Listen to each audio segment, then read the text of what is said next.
முதியோர் பெருமக்களுக்கும் மற்றும் சகோதரி சகோதரருக்கும் பாலகிருஷ்ணன் ஃபவுண்டேஷன் ட்ரஸ்டி தலைவர் பாலகிருஷ்ணன் அவர்களுக்கும் சேர்மன் சுதா சுகுமார் அவர்களுக்கும் மற்றும் ட்ரஸ்டி ஸ்ரீனிவாசன் மற்றும் தமிழ்நாடு வாகன ஓட்டுநர் மற்றும் தொழிலாளர் நலசங்க தலைவர் சுகுமார் பாலகிருஷ்ணன், துணைத் தலைவர் மாதேஷ்ணர் அவர்களுக்கும் அனைவருக்கும் என் முதற்கண் வணக்கத்தை தெரிவித்துக் கொள்கிறேன். நான் உங்களோட பார்த்திங்கன்னா எனக்கு பெருசாக மேடை பேச்செல்லாம் பழக்கம் இல்லை. எங்களுக்கெல்லாம் தெரிஞ்சதெல்லாம் வெறும் பிஸ்னஸ் தான். எங்களுக்கு தெரிஞ்ச பிஸ்னஸ்லேருந்து நாங்கள் ஒரு ஃபவுண்டேஷன் க்ரியேட் பண்ணோம். அந்த ஃபவுண்டேஷனை பற்றி உங்களுக்கு ஒரு சில வார்த்தைகளை மட்டும் நான் சொல்ல ஆசைப்படுறேன். இந்த பாலகிருஷ்ணன் ஃபவுண்டேஷன் 2009 தொடங்கப்பட்டது. அந்த 2009 இது எப்படி தொடங்கப்பட்டது அப்படின்னா, எங்களுக்கு ஃபவுண்டேஷனை பற்றிலாம் பெருசாக ஒன்றும் தெரியாது. நாங்கள் எப்படி தொடர்ந்து அதுக்கான ஒரு சின்ன ஸ்டோரி இருக்குது. எப்படின்னா, நாங்கள் திரு ஜேபி குரூப் சேர்மன் சுகுமாரோட பாப்பாவோட பர்த்டே நடந்தது. அந்த பர்த்டேயில் பார்த்திங்கன்னா எங்களுக்கு ஒரு சில கிஃப்டாக ஒரு 1 lakh பணம் மொய்ப்பணமாக ஒரு 1 லட்ச ரூபா வந்தது. இந்த பணத்தை என்ன செய்யலாம் அப்படின்னு யோசிக்கும் போது நம்ம அப்போ எங்களுக்கு தெரிஞ்சதுன்னா கல்வியில் பின்தங்கி இருக்கவங்களுக்கு, படிக்க முடியாமல் இருக்கவங்களுக்கு உதவி செய்யணும்னு சொல்லிச்சு யோசித்தோம். அப்போது நாங்கள் இருந்த ஏரியா பார்த்திங்கன்னா வேசார்பாடி, கன்னிகாபுரம், ஓகேங்களா, பெரம்பூர், இந்த ஏரியாவில் தான் இருந்தோம். அப்போ அங்கே இருந்த ஒரு சில பின்தங்கிய மாணவர்களுக்கெல்லாம் கூப்பிட்டு ஒரு ஸ்காலர் மாதிரி ஒரு 50 பிள்ளைகளுக்கு நாங்கள் இந்த ஃபண்டை கொடுக்க ஆரம்பித்தோம். அப்படியே சரி, இதுக்கு ஏதாவது ஒரு பேர் வைக்கணும். அப்போது பாலகிருஷ்ணன் ஃபவுண்டேஷன் பேர்லாம் கிடையாது. பணம் வந்தது, இந்த பணத்தை எதாவது செய்யணும் அப்படின்னு யோசித்தோம். படிக்கிற மாணவர்களுக்கு செய்யலாம்னு யோசித்தோம். அப்போது யோசித்து முடிவெடுக்கப்பட்டது தான் இந்த பாலகிருஷ்ணன் ஃபவுண்டேஷன்.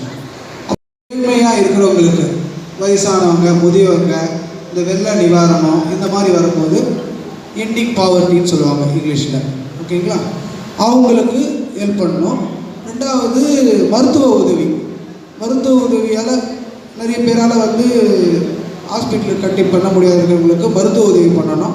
3வது நாங்கள் முதல்ல ஆரம்பித்தபடி எஜுகேஷனில் பின்தங்கி இருக்க மாணவர்களுக்கு பண்ணணுன்ற மாதிரி ஆரம்பித்தோம். அப்படி ஆரம்பித்தது தான் இந்த 2009 இந்த பாலகிருஷ்ணன் ஃபவுண்டேஷன். இனிஷியலாக 1 லட்சம் ரூபாயில் ஆரம்பித்த இந்த பாலகிருஷ்ணன் ஃபவுண்டேஷன் இப்போ ஒரு 11 வருஷத்தில் எங்களோட சொந்த பணம் 25லேருந்து 30 லட்சம் ரூபாய் எங்களோட சொந்த பணத்தில் நாங்கள் ஒரு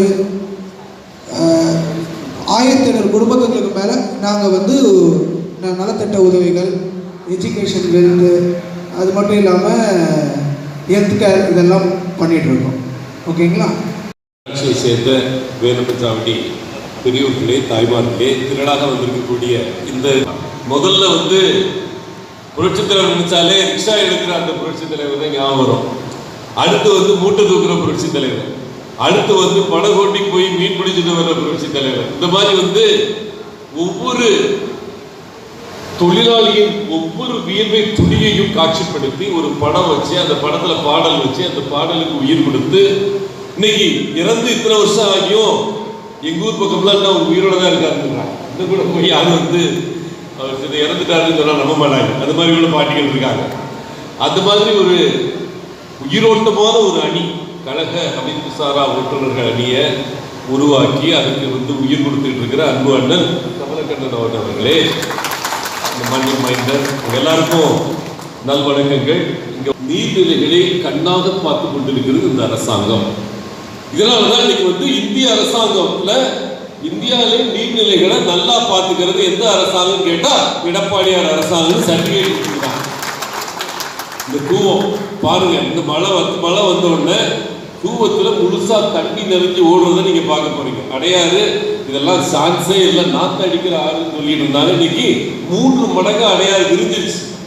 கூவோன்றது சாக்கடைன்னு ஈக்குவல் ஆயிடுச்சு. கூவோன்றது ஒரு அழகான கிராமம். இங்கிருந்து ஒரு 28 கிலோமீட்டர்ல ஒரு ரொம்ப அழகான கிராமம். அந்த கிராமத்துல இருந்து நம்ம பருத்திப்பட்டு வர்ற வரைக்கும் நல்லா தான் ஓடிட்டு இருந்துச்சு. பருத்திப்பட்டுல இருந்து சாக்கடை ஆயிடுச்சு. இன்னைக்கு அந்த இடத்துல இருந்து மதுரை வாயில் வரைக்கும் அழகா அதை கூவம் வந்து நடந்தாய் வாழி காவேரிங்கிற மாதிரி நடந்தாய் வாழி கூவ பின்னேன்னு சொல்ற அளவுக்கு அதை உருவாக்கி வச்சிருக்கிறோம். தண்ணி இந்த மழை வரட்டும், அந்த இடத்துல தண்ணி எவ்வளவு ஓட போகுது நீங்க பார்க்க போறீங்க. இது மாதிரி நீர்நிலைகளை நல்லா செஞ்சிருக்கிறோம். பிள்ளைகளுக்கு படிப்பு, கல்வி, இன்னொரு பக்கம் மருத்துவம், இன்னொரு பக்கம் மருத்துவம் எடுத்தீங்கன்னா 11 மெடிக்கல் காலேஜ் ஒரே வருஷத்துல 3200 மெடிக்கல் சீட். அதுல 7.5% அப்படின்னா 338 சீட்டு வந்து அரசு பள்ளி மாணவர்களுக்கு ரிசர்வேஷன். இன்னைக்கு வந்து அரசு பள்ளி மாணவர்களுக்கு கொடுத்துடுறாங்க. இன்னைக்கு உங்க பிள்ளை குட்டிங்க பேரம்பேத்திங்க படிக்கிறாங்கன்னா எப்பா நீ டாக்டர் ஆகலான்ற கனவை நீங்க விதைக்க முடியும். பல வருஷமா மிஞ்சி மிஞ்சி போனா 3 பேர் இல்ல 5 பேர் அரசு பள்ளியிலிருந்து வந்து கிடைச்சிட்டு இருந்தது நீட் மூலமாக. இன்னைக்கு நீட் மூலமாவே 338 பேருக்கு அரசு பள்ளி மாணவர்களுக்கு, ஏழை எளிய மாணவர்களுக்கு மருத்துவ கனவை நனவாக்குவது எடப்பாடியார் அரசு. மறந்துடாது. இதெல்லாம் உங்கள்கிட்ட ஒரு வார்த்தை சொல்லிக்கிட்டு இவ்வளவு நல்லா அந்த நிகழ்ச்சியை நடத்திட்டு இருக்கிற அன்பு தம்பி சுகுமார் பாலகிருஷ்ணன் எல்லா இடங்களையும் நல்லா செய்யணும். இந்த மாதிரி மற்றவங்களுக்கு தரக்கூடிய உங்க நிறுவனங்கள் வளம் பெற வேண்டும். இந்த நிறுவனங்கள் வந்து இன்னைக்கு 300 கோடி, இது இன்னும் ஒரு 10 வருஷத்துல 3000 கோடியா உருவெடுக்கணும்.